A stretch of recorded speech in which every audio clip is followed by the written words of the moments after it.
کر دے میرے ماضی کے ہر سانس کا کفارہ۔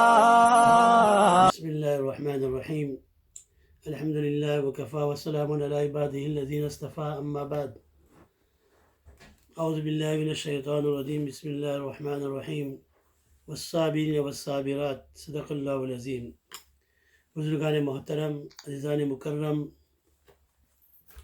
اور معزز دوستو، توٹی اسلامک سینٹر اور بالم مسجد کے مصلیان اور سننے والی دینی ماں اور بہنیں اور پیارے بچوں، السلام علیکم ورحمۃ اللہ وبرکاتہ۔ چند دنوں سے اسی آیت کریمہ جس میں اللہ تبارک و تعالیٰ نے ایمان والوں کی 10 صفات بیان کی تھی، اس میں سے ایک صفت تھی والصابرین والصابرات۔ اسی پر ہماری تعلیم چل رہی تھی، کیونکہ یہ سبجیکٹ موضوع بہت طویل ہے، اس لیے میں سوچتا ہوں کہ تھوڑا تھوڑا کر کچھ باتیں صبر کے بارے میں آپ کے سامنے بیان کی جائے۔ اللہ تبارک و تعالی ہم سب کو عمل کرنے کی توفیق عطا فرمائے۔ کل میں نے ذکر کیا تھا کہ ایک بڑھیا عورت جنت البقیع کے پاس کھڑی ہو کر ہزاروں قطار رو رہی تھی، اس لیے کہ اس کے بچے کا انتقال ہو گیا۔ نبی کریم صلی اللہ تعالیٰ علیہ وسلم وہاں سے پاس ہوئے، وہاں سے گزرے تو اس کو فرمایا اتق اللہ واصبری، یہ اللہ کی بندی صبر کر، اللہ سے ڈر اور صبر کر۔ اس نے رسول اللہ صلی اللہ علیہ وسلم کو پہچا نہیں، اس نے کہا مجھے وہ مصیبت پہنچی ہے وہ آپ کو نہیں پہنچی ہے، آپ جائیے اپنا کام کیے۔ اس کے بعد اس کو پتہ چلا کہ رسول اللہ صلی اللہ تعالیٰ علیہ وسلم تھے، تو دوڑی ہوئی رسول اللہ صلی اللہ علیہ وسلم کے دولت قدا پر تشریف لائی۔ دیکھا نہ کوئی دربان ہے نہ کوئی چوکی دار ہے۔ اس نے رسول اللہ کی ملاقات ہوئی اور کہنے لگی کہ اللہ کے رسول صلی اللہ تعالیٰ علیہ وسلم، میں نے آپ کو پہچانا نہیں، اب میں صبر کروں گی۔ تو حضور صلی اللہ علیہ وسلم نے فرمایا انما الصبر عند الصدمۃ الاولی۔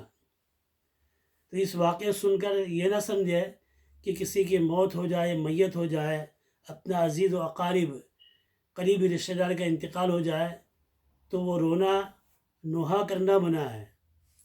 آدمی آواز دے، اپنے چہرے پر تھپڑے مارے، اپنے بال کو نوچے، گریبان کو پھاڑے اور نوحہ کرے، اس طرح رونا منع ہے۔ قدرتی رونا آتا ہے وہ منع نہیں ہے۔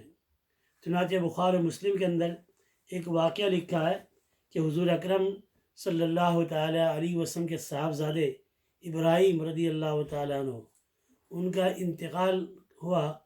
حضور صلی اللہ علیہ وسلم ان کے پاس تشریف لے گئے اور دیکھا کہ وہ بچے کی روح نکل گئی، تو حضور اکرم صلی اللہ تعالیٰ علیہ وسلم کی آنکھ سے آنسو جاری ہو گئے، آپ کی آنکھ سے آنسو بہانا شروع ہو گئے۔ آپ کے ساتھ حضرت عبد الرحمن ابن عوف رضی اللہ تعالیٰ عنہ بھی تھے۔ انہوں نے فرمایا ما ھذا یا رسول اللہ کے رسول، آپ نے تو ہمیں رونے کے لیے منع کیا ہے، پھر آپ کی آنکھ سے آنسو بہہ رہے ہیں۔ تو حضور اکرم صلی اللہ علیہ وسلم نے فرمایا کہ اے عبد الرحمن ابن عوف انہا رحمہ، یہ تو رحمت ہے۔ اللہ قدرتی طور پر جو رونا ہے وہ رونا کوئی منع نہیں ہے۔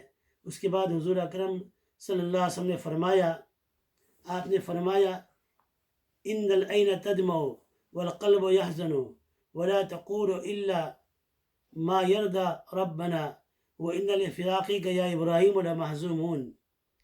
ہماری آنکھیں جو ہے آنسو بہاتی ہیں اور قلب ہمارا غمگین ہے، اور ہم وہی بات کہتے ہیں ولا نقول الا ما یرضی ربنا، ہم وہی بات کہتے ہیں جس سے ہمارا رب راضی ہو۔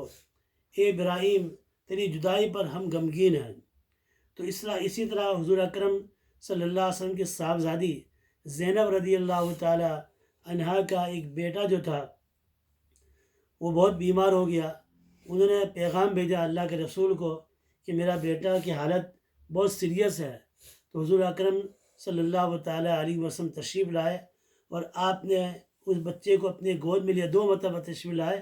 فرمایا اس کی سکرات کی حالت اور جاگنے کی حالت تھی۔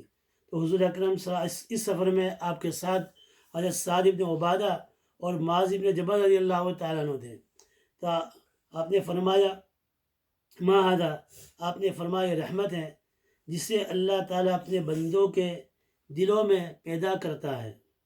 اور یہ بات ذہن نشین کر لو، اللہ تعالیٰ اپنے بندوں کو صرف ان لوگوں پر رحمت فرماتا ہے اور مہربانی عطا فرماتا ہے جو دوسرے پر رحم کرنے کا جذبہ رکھتے ہوں۔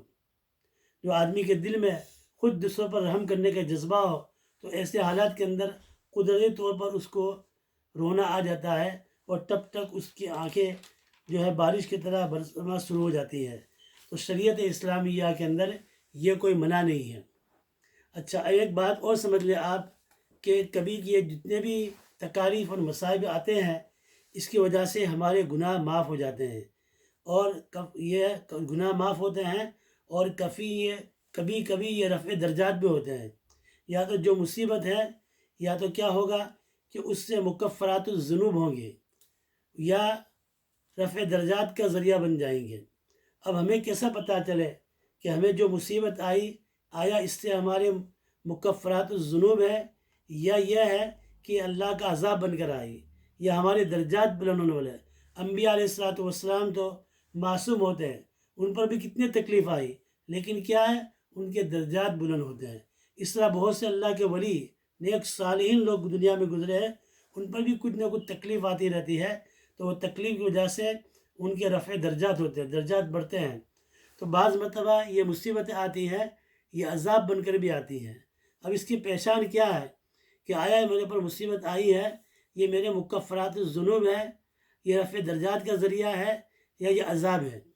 تو شیخ عبد القادر جیلانی رحمۃ اللہ علیہ نے اس کی ایک آسان مثال سے سمجھایا ہے کہ جس مصیبت کے بعد آدمی کا دل مطمئن و سکون ہو، اللہ کے فیصلے پر راضی ہو اور رجوع اللہ ہو، انابت اللہ ہو، تو سمجھو کہ یہ مصیبت جو ہے گناہ کے لیے کفارہ بن جائے گی، یہ رفع درجات بن جائے گی۔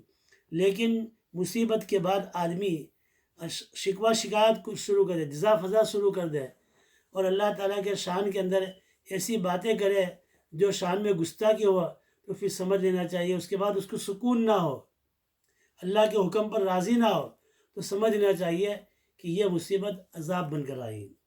اللہ تبارک و تعالی ہم سب کو اس کے عذاب سے حفاظت فرمائے، امتحان اور آزمائش سے اللہ تعالی ہم سب کی حفاظت فرمائے، اللہ تعالی ہم سب کو اس کے حفظ و امان میں رکھے۔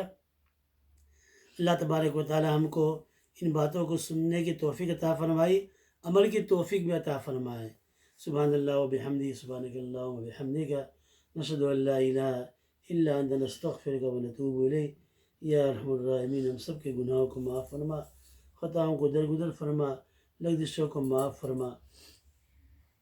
اللہ رحم کرم کا معاملہ فرما، فضل و عنایت کا معاملہ فرما، جو پریشان حال ان کی پریشانی کو دور فرما۔ اللہ بیماروں کو شفا عطا فرما، مرحومین کی مغفرت فرما، آمین یا رب العالمین۔ صلی اللہ تعالی علی خیر خلقی محمد وعلی آلہ وصحبہ اجمعین۔